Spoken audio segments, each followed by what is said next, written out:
Good evening and a warm welcome to all of you to the India International Center. We are delighted to host this evening's audiovisual presentation and panel discussion on Charismatic Chiaroscuro, Poetry and Art by Meena Chopra. It's a privilege to gather for a work that so evocatively brings together poetry, digital art, and the profound play of light and shadow, an artistic spectrum that bridges tradition with innovation. Chiaroscuro, the dance of luminosity and darkness, becomes in Meena Chopra's hands not merely a visual technique, but a metaphor for introspection, imagination, and the fluid borders between forms of expression. Her latest work expands the experience of reading poetry into an intersensory encounter, linking the printed page with digital and video art and inviting viewers to explore the creative continuum from word to image, from silence to illumination. We are deeply honored to have distinguished speakers with us this evening, each a luminous presence in the world of literature and the arts. Our chair for the session, Professor Malashri Lal, is an eminent scholar, poet, and former professor of English at the University of Delhi, with 25 books to her credit, including Tagore and Feminine and the acclaimed Goddess trilogy. Her contributions to literary scholarship and creative writing are widely celebrated. Her poetry collections, Mandalas of the Time and Signing in the Year, have earned global recognition. She is the recipient of the Maharani Gayatri Devi Award for Women's Excellence and the International Setu Award of Excellence. Welcome, Professor Lal. We are privileged to also welcome Professor Sukrita Paul Kumar, an exceptional poet, critique, and artist whose work spans continents and creative traditions.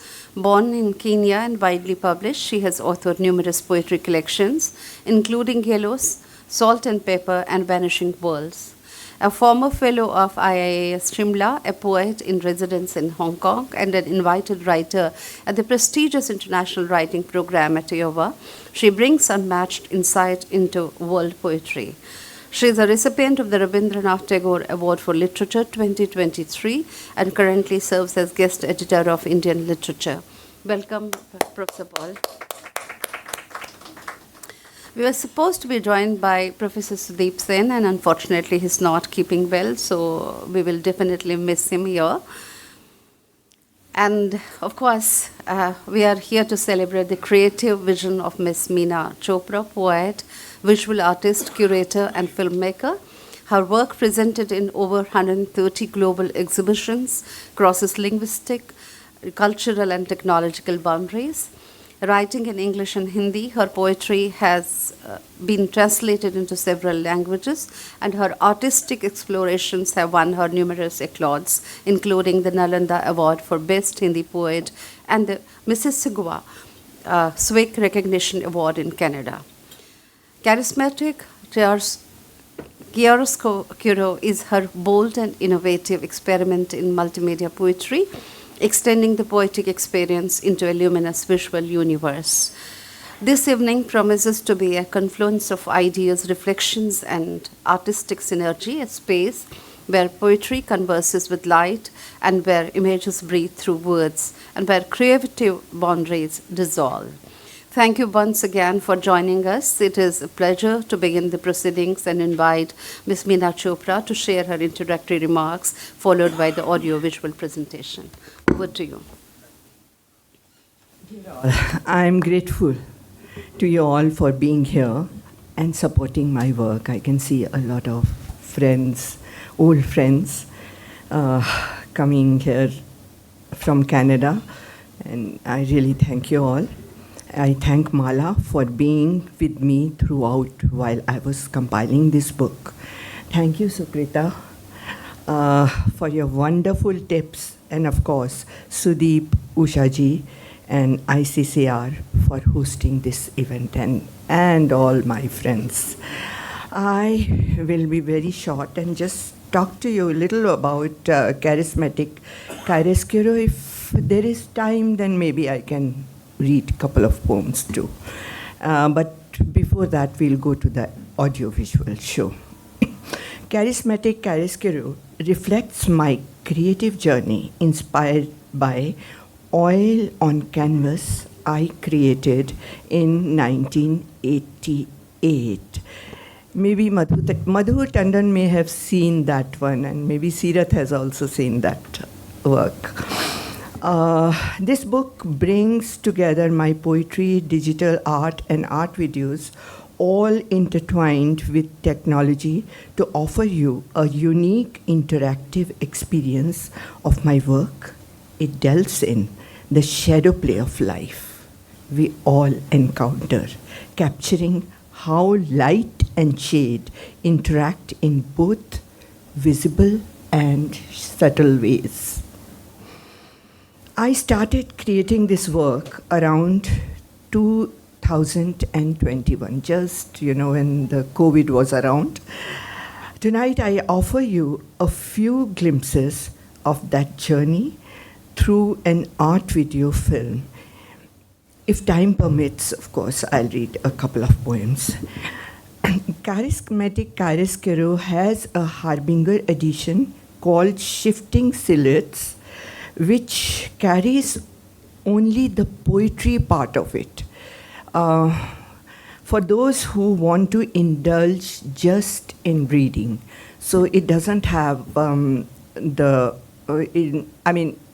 QR codes from where you can reach to video art on YouTube.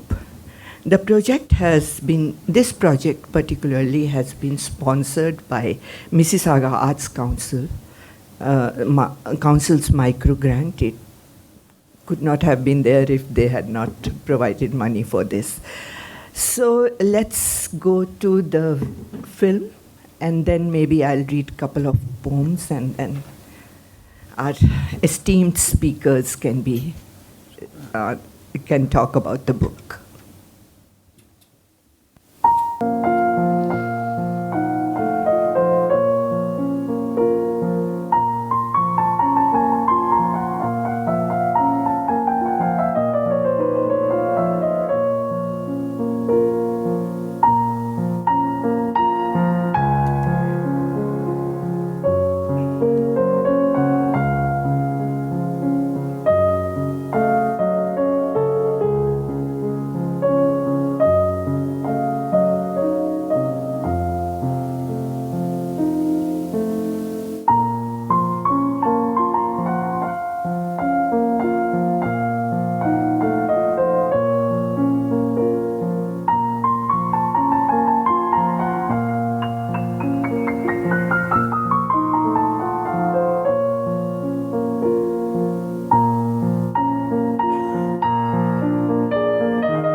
Thank you very much. You can browse the book. It's outside, and this book is available on Amazon. I couldn't bring many copies. I have about seven copies here.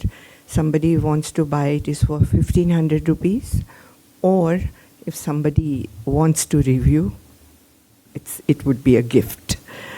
So, yeah.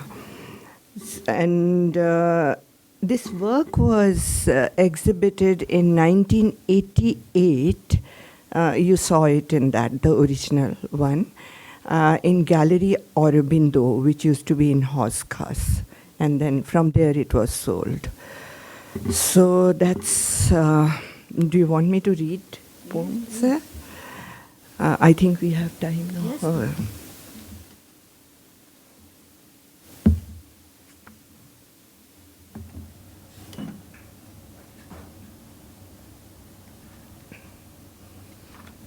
I'll read a couple of short poems. Let's talk about Canada, because I'm from Canada. Yeah. Silver Moments on Canadian Rockies.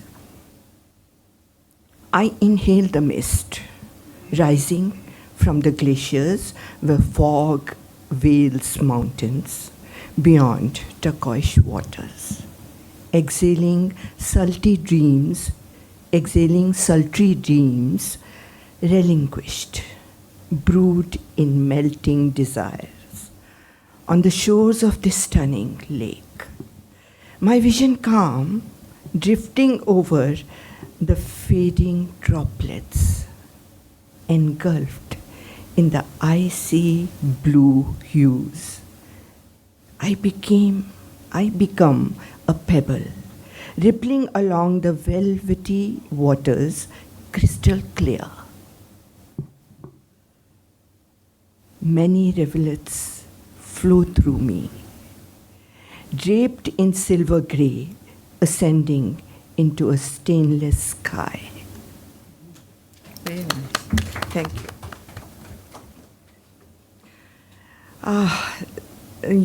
Some of you must have visited Banff.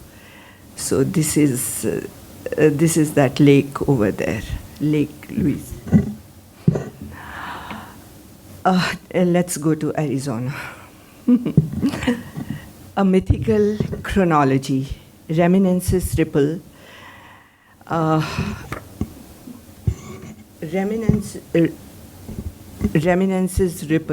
wrinkling along a shrinking river, escaping time's clasp. A raging stream cuts through the rough, jagged red rocks and majestic mountain peaks. An upheaval looms, striking my hidden existence. Currents extinct, flowing tales of natives, Arizona's rugged edges, hewn by time, etching canyons upon me, running through my crimson veins. Realities and yearnings entwined, legends buried in stones, engraving narratives. The truth of mythical chronology carved on the rocky riverside. Thank you. Thank you. Thank you. Okay. Liquid moments. As I stroll, time ripples under my feet. A river dark and flowing. Liquid moments, snuggled in the water's bosom. Wet soil holds secrets. A long lost past. Roots dig deep. Life continues to roll. I tread the fluidity, my feet afloat, my heart buoyed up, currents stream deep below, a writhing flow rises, slowly wrinkling in an upsurge, I slide away in a passing breeze. Thus, years glide by. I think I should hand it over. I want to listen. Read one more. Oh, the short one or the long one? Up to you. There is this one that is little long, but okay, whatever is in front of me.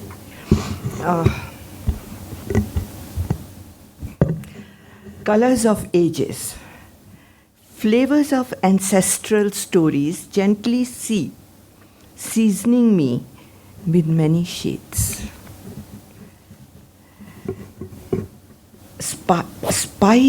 Spicing my senses, snippets sketched on antiquity saturate me in a mythical era. Fixed and meditative, my eyes discern moods and tonalities, orchestrating the melodies. A gentle rustle of a colorful linen sways my mother's sari. Clinging to my skin, shaping my body waves, swinging images linger, wrapping the delicate contours, glowing in multi-colors, dancing filaments swell.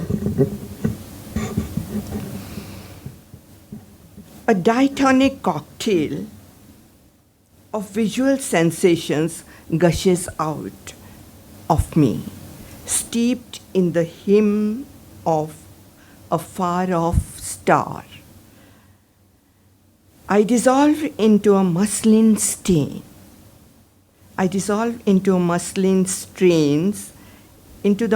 strains, a receding swish in my eyes, echoing through ages. A fleeting night tenderly touches me, soothing hues of blue and gray, caress the aching shadows, faded colors of an aging linen, follows me everywhere. Thank you.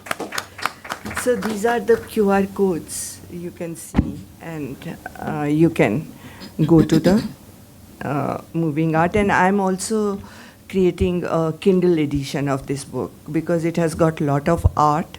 It's taking a little long. Over to you, Mala. Thank you, Meena, for that absolute treat. And thank you, IIC and Dr. Usha Munshi, for hosting this program. My first response is that I feel I'm on an interstellar travel. When I was watching those movements and the different colors swirling into each other, and then the scene changing every couple of seconds, and yet there was a continuity, and then there's lettering which I can read and movement that I can only see and respond emotionally to. It's like different emotions coming together when I look at a page, which is so innovative technologically. So first and foremost, congratulations on a most fantastic innovatory device that I think looks to me that's the first time anyone has done this kind of digital video, digital paintings, and the juxtaposition of all these varieties onto one screen. And what I also noticed is that there are some very real-looking butterflies and real-looking birds, but there are also very unreal-looking figures and characters, and there's some human beings you can recognize and some that you can't. So there are all kinds of things that are happening there. So while I say that interstellar travel, there are also poems here and references, if one looked carefully. I've had the advantage of having the books with me for some time. That there are also references to the Himalayan ascetic, which is another world that you belong to in a way. And you've talked about that uncanny feeling of being just alone in the universe. And yet another aspect that comes to my mind, and I'm glad you read that poem about the mythical chronology. There is the diaspora consciousness which brings about yet one more kind of extension to this innovation. And while there are references to Indian mythological figures like Brahma, Vishnu, Mahesh, etc., there is a very deep consciousness and awareness of Indian philosophy. But at the same time, there is awareness of Arizona and the rock carvings, which take us perhaps to the indigenous and the pre America stage of how civilization used to be with the indigenous communities in North America. So it's an amazing integration of the different kinds of philosophies, the artistry, and the medium that you have used for this collection makes it possible to bring together these different elements in a smooth way, even if the visual sort of looker on is sometimes wanting to hold on to the image, but the image changes. But that's the challenge, because then you need to go back, look at the QR code, and you can capture that image because you can probably stop it at the point at which you want to. So it gives you fantastic freedom. Now, Meena, as you know, I spent my life as a teacher, and there are several of my colleagues here. So don't mind if I put some questions to you. I'm used to making question papers. So I have a question, Meena, about, you don't have to answer it right now, but at some point, about the title, which you've called Charismatic Chiaroscuro. Now, chiaroscuro, as one knew it, was black and white. But the way you've presented it is multiple colors. So how does the idea of what we have grown up with, the dictionary meaning of chiaroscuro, fit in with your idea of chiaroscuro? Or is charismatic, sorry to be linguistic about this, the adjective defining the chiaroscuro which makes it different? I don't know. The answer is yours. I have one other point to make, which has struck me over and over again while reading your work, not only this book, but also your previous books. One of the early ones was just called S-H-E, she, written in big, bold letters. And I was particularly watchful for the female figures that appeared in the film, and also because I have the book. Why is it, question number 2, why is it that the female figures are never front-faced?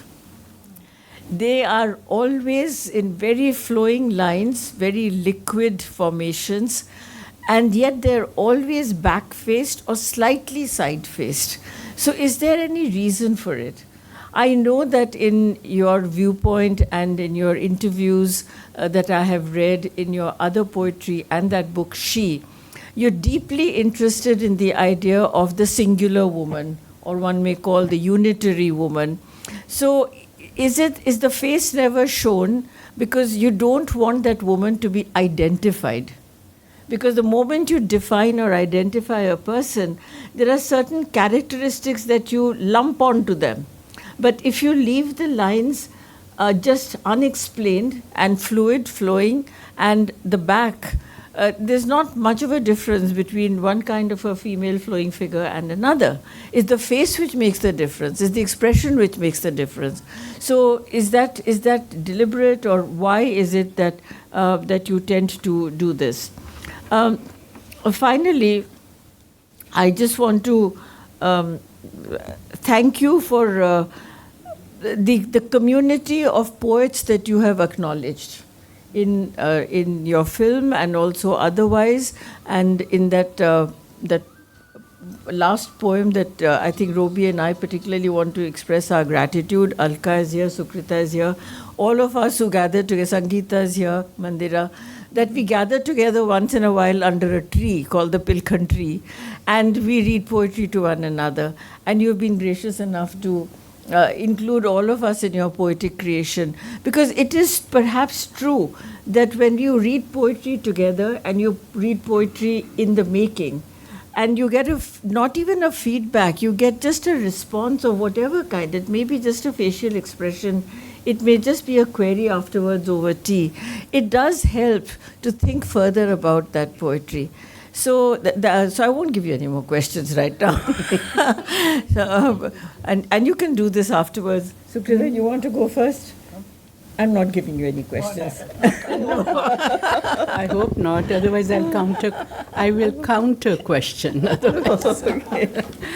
Anyway, I think, Meena, one of the things that I want to say at the outset, and I want to make a point out of that, because I think whatever you have created, call it what you will, give a technological name or a very simple kind of a title to it. But the fact is that the experience is very immersive. It's not as if only, of course, there is a very great stress on subjectivity and interiority. Somewhere it's sort of between the conscious and almost the unconscious that you see here. You do not have multiple characters, but you have one major character, the protagonist, running through right from the beginning till the end, which has probably got to do with the fact that your art piece, the icon that you created perhaps earlier, I'm not sure, I don't know the whole story, but one doesn't need to know the story. The fact is that there is one protagonist, and this protagonist is given a chance to take journeys which are interior journeys. And there is a freedom. You see that there is an oscillation between a concrete reality of a figure, which is too concrete actually, and that is liquefied. Through what? Through music. And why don't you say there is also music in it? It's not just technology of images that you create. There is also the music that is counterpoised with technology. If that would not have been there, I would have had a quarrel with you. I would have quarreled with you. Because I think the dance of the images, and you have selected the music very well. The music that you have selected is actually, I don't know which one it was, because I didn't have the book I had, with me. I just had that soft copy, which you had sent to me. And I was trying to sort of figure it out as to, is there a narrative? Do you see a narrative running through? If at all you do, it is the narrative of unraveling dreams. And we have a dream expert here. And I would be really very happy to see how you respond to this. Because one has one's own. I mean, all of us have. We don't have to be experts in dreams to have dreams. We have our dreams. We can also share dreams of the protagonist there. And the protagonist, as Mala, you rightly said, because initially you mentioned about the indigenous, And I would like to say the indigenous is the woman, And this woman that you see there, the essence of a woman, she can be very sturdy and concrete, and she can be very abstract. And that abstraction comes through the use of technology, and then so that the abstraction should not, that's my interpretation, the abstraction doesn't run away with its own ideas, then music controls it, The liquid kind of mode that you give, it's almost like a river, it's a flow. And if at all you're looking at it as a narrative, it is the flow of the river through this very particular, should I say, through the figure that you are presenting, but it's not the figure isolated of color. The hues. You see hues, and those hues are kind of sometimes very rich, concrete colors, and sometimes again there are flows. And I love the title that you give to one of the poems. Actually, it could be the whole book, Liquid Moments. They're all liquid, So liquid, the moment you say that, and you refer to, what is your vocabulary that you use? Drops, off and on, and how these drops fall on the skin of that figure. So it is humanizing that particular figure more and more, though you don't see the totality of it. And mind you, it's a naked figure. It's a naked figure. So you are going to the essence of womanhood somewhere. It is almost like going to the essence of womanhood. And there is also a reference to Kal, time, the flow of you, and you've used the word Kal. And then you sort of talk about how it is also a flow of time, you know, without showing the woman to be aging. You're not really showing that. But the last image, is that right? Here in the book, I'm not sure. But the last one image has no color. There's no color there. And it's very concrete image. Is it there in the book? Meena, is it there? Which one? Absolutely end, Okay. when you end. Okay. It's kind of brown. I don't think, Yeah. no, it's not this one. It's probably this one, yeah. One. But no, not even this. I don't know, the figure that you have, I don't know why you have subtracted that from your final book. No, it must be somewhere No, there. it is something else. I don't think it's following this. Anyway, it's very concrete. That figure is very concrete. Is this the And- one? No, it's got a brownish tinge. Yes. How do you know? It's here? I saw it. You saw it. Okay, Wow, that's it. I it's got just it. brown, yeah. I got it. It's And there it's- in the book, but it is not the last Yeah. one. And then the one that you had sent me is the last one. So I developed my own narrative. No. I developed. No. So it gets a kind of a concrete shape, identity, and somewhere the woman acquires. I won't say it's strength. It's really strength, power, and she's no longer wanting to just flow. It's like also the power of the static, the power. So, and that play I see throughout, you know. And you also refer in your introduction, you're talking about how, because you are a product of the hills, because you belong to the hills, your childhood was in the hills, you are continuously seeing the play of the shadows all the time, the dark and the light, the dark and the light. And that black and white, particularly the black and white images that you have, they are very telling images, very telling images. In what way? Because they are also, because of the music, for instance, you know, the lightning that comes out of the body. It is so beautifully done. I don't know how you got that technology. I don't think all of us can do this, you know. I would love to experiment, but I have not. I don't have that technology, you know. But the idea that the woman is exhuming lightning, it goes, you know, and very delicately. You are not being melodramatic about it.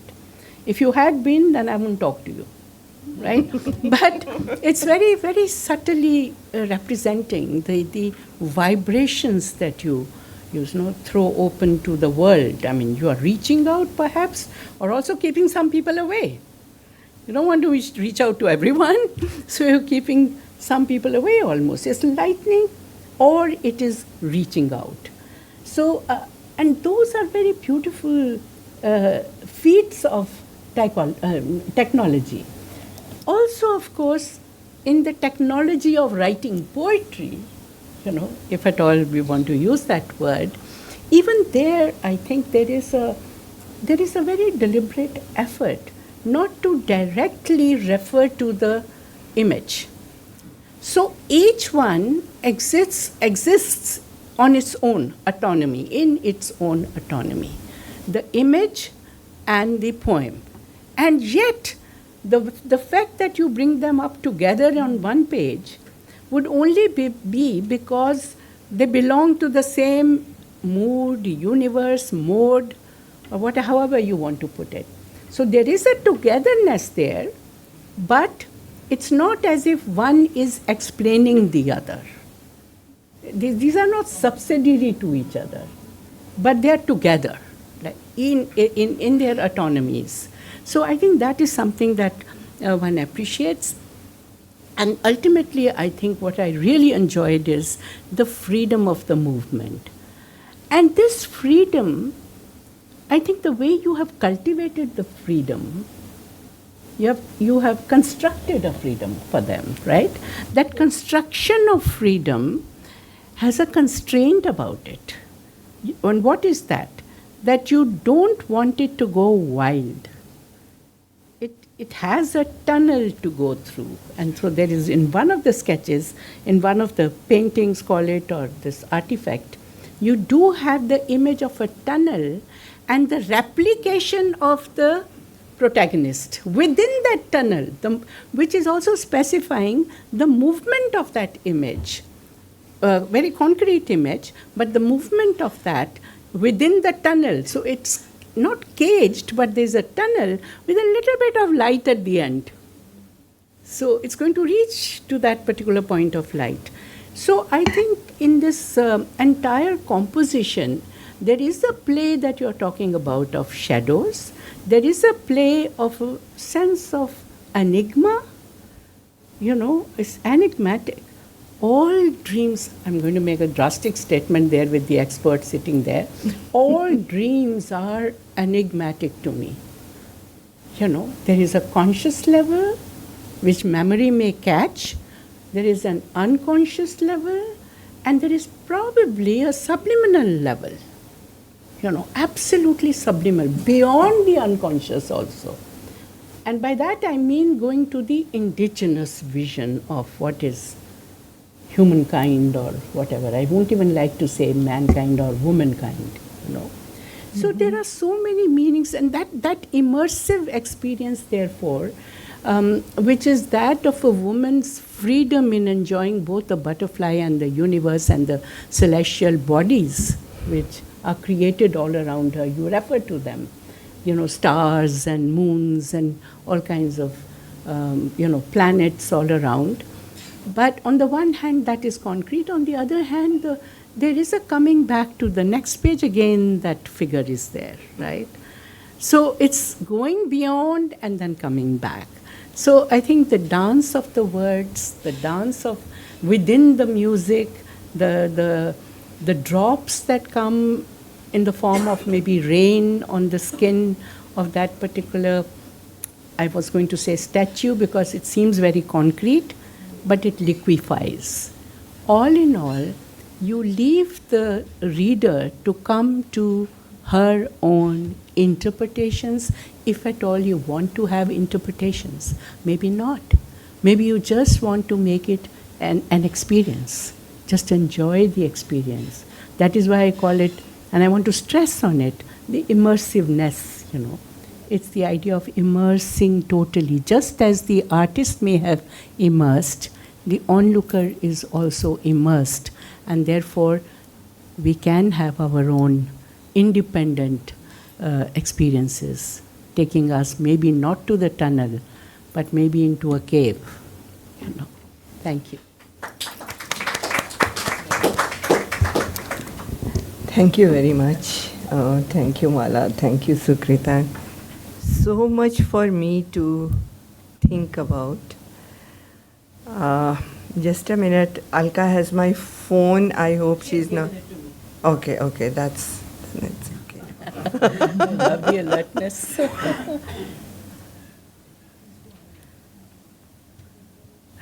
Okay, so that's okay. So what I was saying, that so much to ponder on, so much to think on. Sangeeta is sitting there. And we artists don't think, we just do it. Art just flows down. And to explain it is your job. And to go behind it, and which becomes a huge learning point for us. And then we know what we did. Otherwise, we won't know what we did. So, but still, like black and white. Mala, but we live in a colorful world. Mm-hmm. And this colorful world has shades of dark and light. So it's black and white, but we are in this concrete life, in exterior life with colors, which we enjoy. So maybe that's what came to my mind. I never thought about it, but good you put it forward.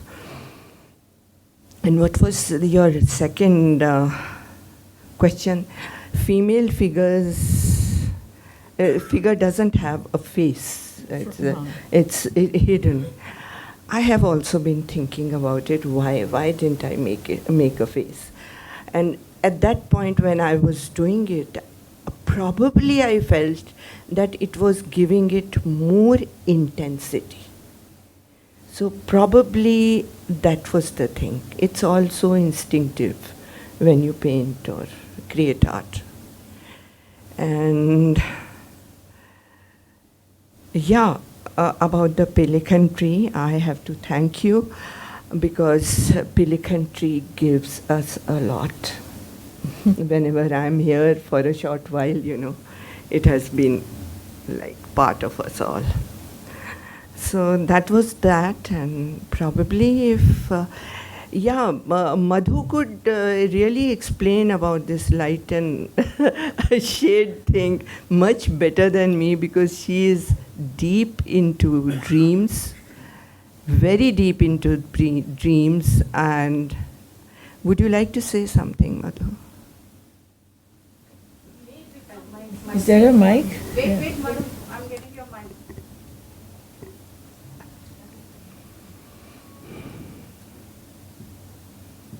Why don't you come here, Madhu? Please come here. Yeah, come here. I wish I had something expert to say, but I don't.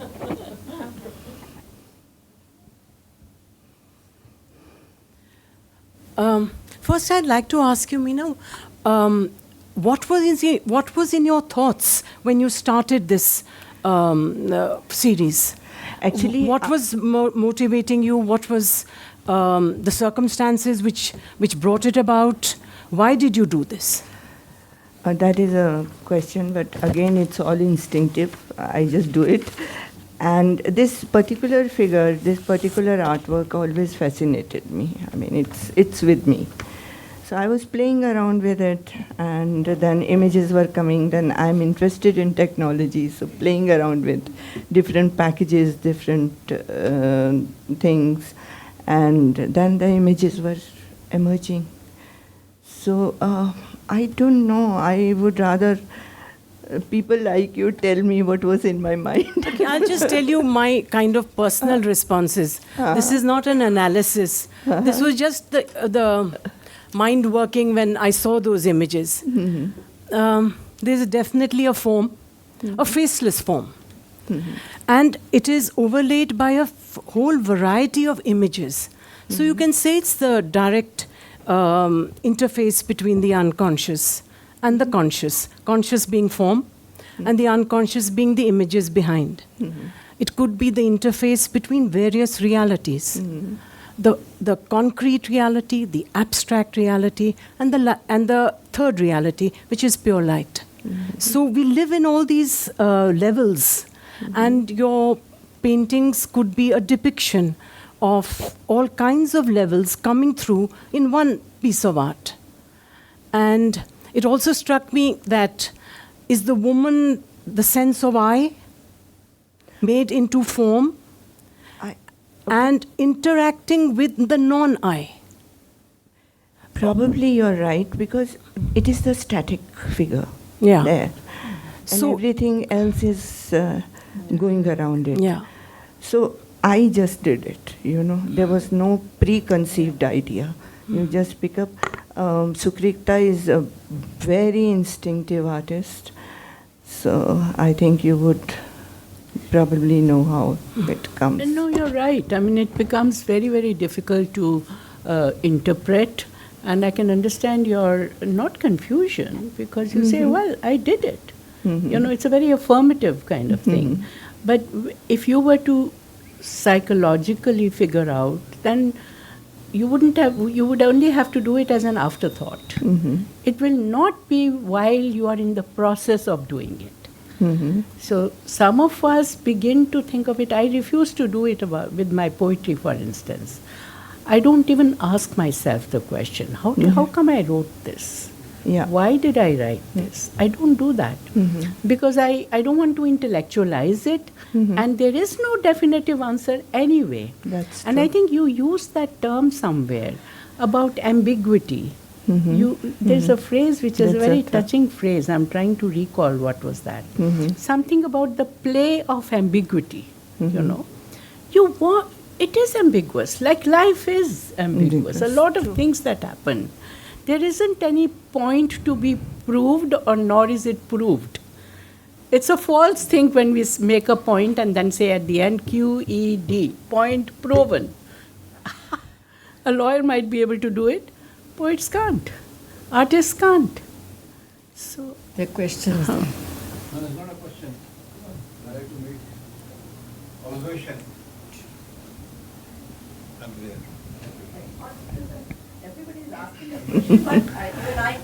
Well, ladies and gentlemen, I have a privilege of introducing myself. I'm Dr. Suneet Sachar. I happen to know Meena ji from the days when I was the Times of India, and 88 onwards, I should say, that the association grew. She has always been the first big painting exhibition that she had. In that, I just insisted and got her very nice painting in which a figure was there, and there's all fire all around. I had given my depiction to that. I said, this is the fire of desire. And so many desires that a person is having, they all are coming out over here, and in the desire burns a man trying to compete and reach out and realize whatever they want to realize. From there, today what I saw of her art, there's a lot of transition. In the transition, you're finding calmness, coolness, solidarity. Her observation has been very, very, very good. Patilji, Paul Kumar, very good observation. She analyzes extremely well. The black and white, which is there, and the shades of grey. This life is nothing else, but we are all having the shades of grey, with streaks of color coming into us by way of pleasure, or by way of entertainment, or by way of emotional gains. These streaks are some and little, but mostly the life of everyone has more of grey and shades of grey. That's how it explains one part of what she has done. She is humble to say she does not know.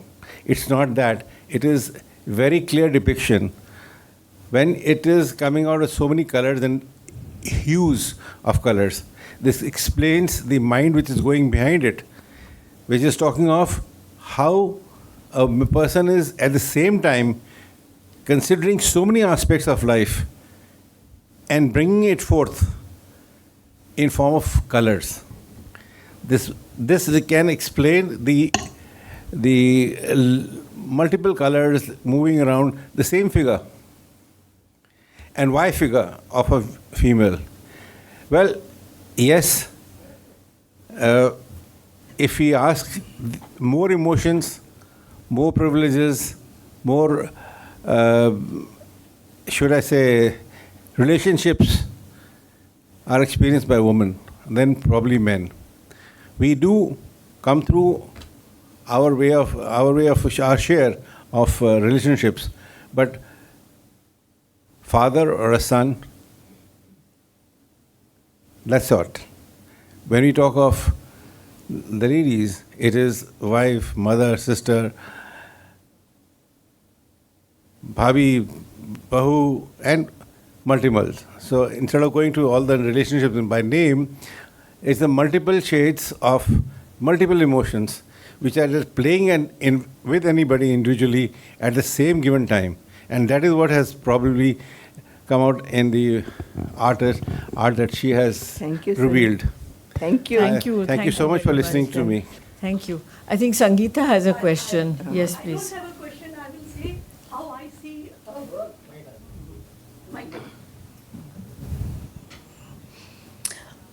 I have known Meena since I came to Delhi. That was the year 96, 97. I had an exhibition in IFX. And we have a common link called Keshav Malik. He was one person who encouraged the artist and the poet. And, there are three people sitting, two on the desk and here one, who are into art and poetry both. So all the questions which I will answer on behalf of Meena, if she permits, how I see her art or her poetry. Mala, your question that why it is the colors when we are talking about a particular title. What is art? Art is basically to find yourself. It is search of your own self. And if for me that figure, which is faceless or has a side pose, मैं as an artist उसको देखती हूँ तो we artists, we always find the back of the woman very, very artistically, aesthetically it is very erotic for the artist to see the back portion of the woman. Even when I was doing figurative work, I have used that. It is not that, when we are painting, at that particular point of time, you are in a trance. You exactly are not addressing your thoughts. You are painting and you are your painting. The painting and the artist, they merge. They don't know what exactly is happening in that trance moment. It's very meditative and transcendental. After you have finished the work, then you see what exactly has come out. So, this figure appears in many of her paintings, many of her works. And I would always say the subconscious of the artist is reflective. Drishya वो होता है जो पहले अदृश्य था. The invisible becomes visible for a visual artist. So that is the inner thought or the inner self. Every artist is searching her soul there, her freedom there. The journey is to know your own self, whether it is a figurative art or an abstract art. So I always say that it is a journey, it is a search, it is discovering yourself in the process. So that is what is happening in her painting. A painter is never because when the person is painting, they are in a trance, they will not be able to tell. But the other painter who has witnessed her journey of last 30 years, I can say that it is herself. And being aware, these days I'm always talking about Sigma women. All three Sigma women are sitting there. They are very independent. They are fiercely independent because we want to express what we want to. In that sense, the protagonist is herself, the feminist. True. We all have that. Because I have known her so well and we have spent time together, because of the COVID, and then I had an exhibition and I was staying in a house, so you get to know the person. Yeah. There's a different kind of understanding and bonding. We have followed each other's work. So, please, Usha ji. Yes. So this was the reason I think that you represent yourself in a way where you are not aware, and you become aware later. That's very insightful. That's very. I think this is the beauty of Meena's work. She has, so many interpretations of what she has depicted in those pictures. Mm-hmm. And to me, it seems, I interpreted it, my perception is, you didn't show her front, face. Mm-hmm. Because I think if you would have shown the face, one would correlate it with X, Y, and Z. That's right. So that will be opinionated, right? Mm-hmm. So here there is a static figure with a lot of transitions going on, and it is 256 shades from gray to black. Isn't it? So that is how we perceive. But that is the beauty of what you have done, your work, actually. So we have somebody here who's an art collector and into AI. Sunil, how do you see it? He's making apps. That's a tricky question.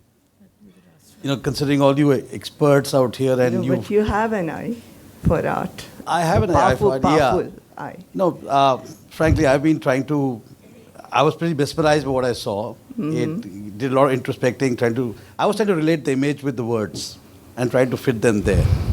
So I was, I was trying to. I think I agree very much with the fact that not having a face was very important, because if you have a face, you then start relating to something, someone, somewhere, and it distracts you completely. So here the focus was, the words were important and related to that. In terms of AI, it was going through my thought that, if I had a prompt that I created, what would be that prompt be to get this kind of, deep soul-searching words coming out? I believe that AI does not have a soul. I still believe that's very far away for it to be sentient. So in my mind, I think AI, this is what differentiates AI from human beings, I think, today. Because what AI would give is it is something that you can read and say, I know this was done by AI. It's almost impossible to get something, you say, and AI to mimic the true human being.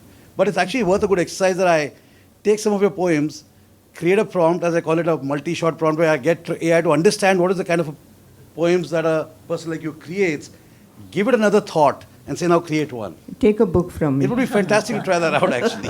Please. Sirat and Neera, and you, anything you have to say? I will add one small point. Uh-huh. I was in Paris last June, and I saw immersive experience of David Hockney's work in Louis Vuitton Foundation Museum. They were doing a retrospective. I'm giving you another step how to go it further. The whole thing which you have shown it in make it large in a dark room. We were sitting and then seeing the work. And the music is beautiful, but you can, as a filmmaker, I can say you can add a second layer of your poetry audible. We don't have to read. We just have to listen. That will become very, very impactful. It's only a suggestion. You may think of taking it further. Okay. Sirat, anything you have to say? Meena, I congratulate you for such a fascinating expression. I would put it in just one word. You've converted paintings into dance. Thank you. Into dance and movement. You are so much. And multi-talented. Meena and I think we met in 96 or 95. That's the time when I produced that multimedia show, Panorama India. Sorry, The Colors of Hope. Colors of Hope. And her daughter was my little star in the show. And Meena contributed painting and poetry, because this was a show which I did in aid of Latur earthquake victims. I had worked for 3 years in the villages with these tribal women, using art as the medium to rehabilitate. So the whole story, we brought it live in a multimedia show. It was a true story of revival of hope. So we had an exhibition section which depicted, first section was photography section, which was showing the development over 3 years. Second was craft in its old form, craft in its new form, and then the fourth, where Meena came in, was the painting and poetry, synchronizing with our stage sequences inside the auditorium. That was at City Fort. So we had the sequences, the performances, and the paintings and poetry coinciding with the true story. So that's where we first met, and we continued our bond beautifully beyond that. Thank you. Thank you, Meena. It was beautiful. Thank you. Just one more thing. You used any particular software to? I have used many softwares. Okay. Not one. I have used. But it's beautifully done. Photoshop has been the base. Okay. And then I have used many other. No, it's been very, sensitively done, beautifully done. Yeah. Neera, do you have to say anything? And upon Ajay? Yeah, actually I found Sukrita's analysis extremely, actually it helped me understand the whole presentation. Because, we take all these impressions in, but it's not easy to form a consolidated view as And she didn't consolidate anything. She left it in waves of happening, something ethereal. But my impression really, Meena, is that there was something very calming about the whole presentation. It calmed me. It made me feel very soothed. That's important. And then it goes back to our connection to Sujan Singh Park days when we were meant to calm ourselves. Whether we did or not, it's a long journey now. But the fact is that it calmed me. And the question that maybe Sukrita will be able to answer that is that, when images dissolve, there's always a conflict before they dissolve.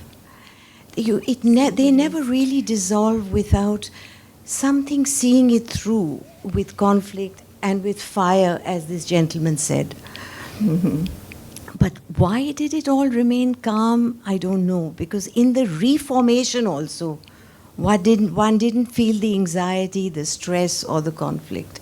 So I'm wondering whether, as Madhu said, some light phase has come into your life where even the formations and reformations are handled calmly. And that's very, very difficult. And that's what I wanted to say. I think just and one thank word. you. I think the aspect that I would like to emphasize, and the word comes to me just as a kind of an insight, I could be wrong, but regenerative. You see, there isn't a finality about it. And all finalities are dangerous, So I think, somewhere you end, there's another beginning.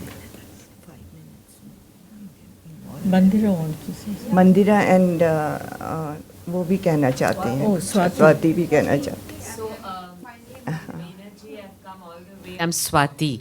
We are Yes. Facebook friends, and I've been following Meena ji's work on Facebook. And I've been following you. So it was fascinating. I want to first thank you for especially the film, which I don't know whether it soothed me or not, but I can tell you one thing, that Sukrita ji spoke about the music, and you really stole the feeling in my heart, because as I was watching it and as I was listening to the music, I don't know why, but I could literally feel myself dissolving and the tears coming to my eyes.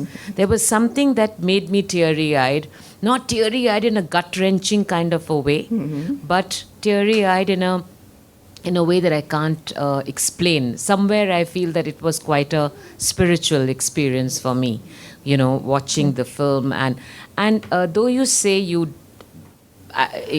didn't craft it well, then that is the ingenuity and the talent and the incredible, the fact that actually somewhere the words on that page and the images did match. And my favorite was the whole idea of dissolution.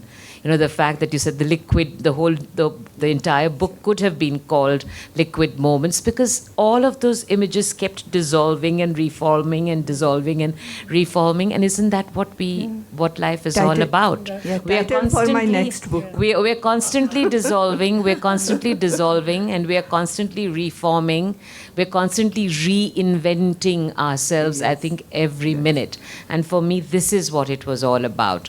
And I want to answer your question, Maladi, from my own point of view, this whole thing about when it's black and white, because actually I have a counter question, which is there anything ever black and white? There really isn't. I don't even think... I think if you look at black, it's probably made up of multiple colors, and so is white, When it is earthy down, it's black, and when all the colors merge in sky, they become white. White. Physics. Exactly. Pure physics. Exactly. Also, your focus is twilight. Right. Somewhere, Twilight, yes. between the two. Yes. So I loved it, and I want to say that I'm a tad jealous that people can be so horribly talented. No, you yourself writes.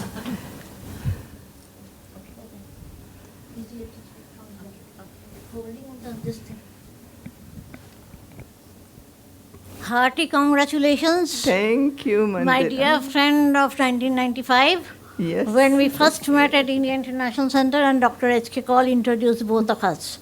Yeah. Your book was Ignited Lines. Oh As my somebody God. mentioned fire, and your exhibition, your exhibition was on fire.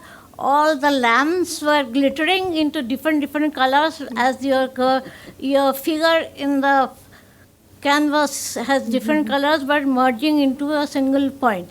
As single point, you have written on time, space, energy, bringing physics and art, also music, all together in like dance of life in a pulsating universe.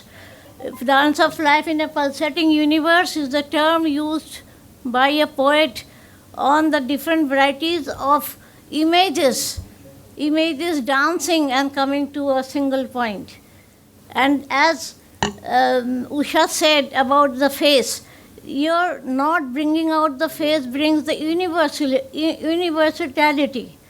All women are the same, and they are the part of Prakriti. Star, moon, butterflies, flowers that have been depicted in your film and work are nothing but you as a protagonist, as Sukrita pointed out, is a part of the universe and Prakriti, or the multiple use of nature. Thank you. Thank you so much. Ajay, you want to say something? I'm the only. आप कुछ कहना चाहते हैं इधर? Do you want to say something? Can I just speak like this? I'm the only non-artist here. I haven't a clue about art. I'm probably the only non-intellectual here. I just came as a friend. I was curious. You are modest. But it did hold my attention. I enjoyed particularly the music. Honestly, that for me was the highlight of the show. I don't have the aesthetic sense to appreciate many things like many of the others are doing, but You're being modest. I will make an effort in future. Thank you. Robi wants to say something.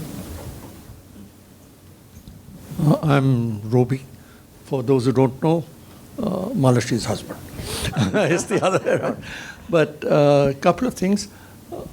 In one place, in one of the late presentations, the video, the shape of the woman moves and changes shape sideways. Right. So that was interesting, where everybody is talking of that one shape. That's one place where it shapes. Everybody is talking about butterfly. Was that the circular one? No, it just moved across. Yes. Yeah. And of course, everybody's mentioned butterflies, but I also saw the dinosaurs. And finally, in your poetry, Arizona, about Arizona, it reminded me of Sedona. Okay.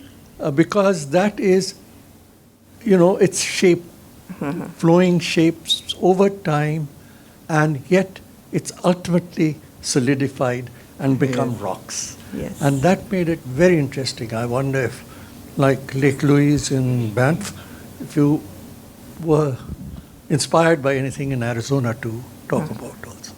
But excellent presentation, thoroughly enjoyable. Thank you. आप कुछ कहना चाहते हैं?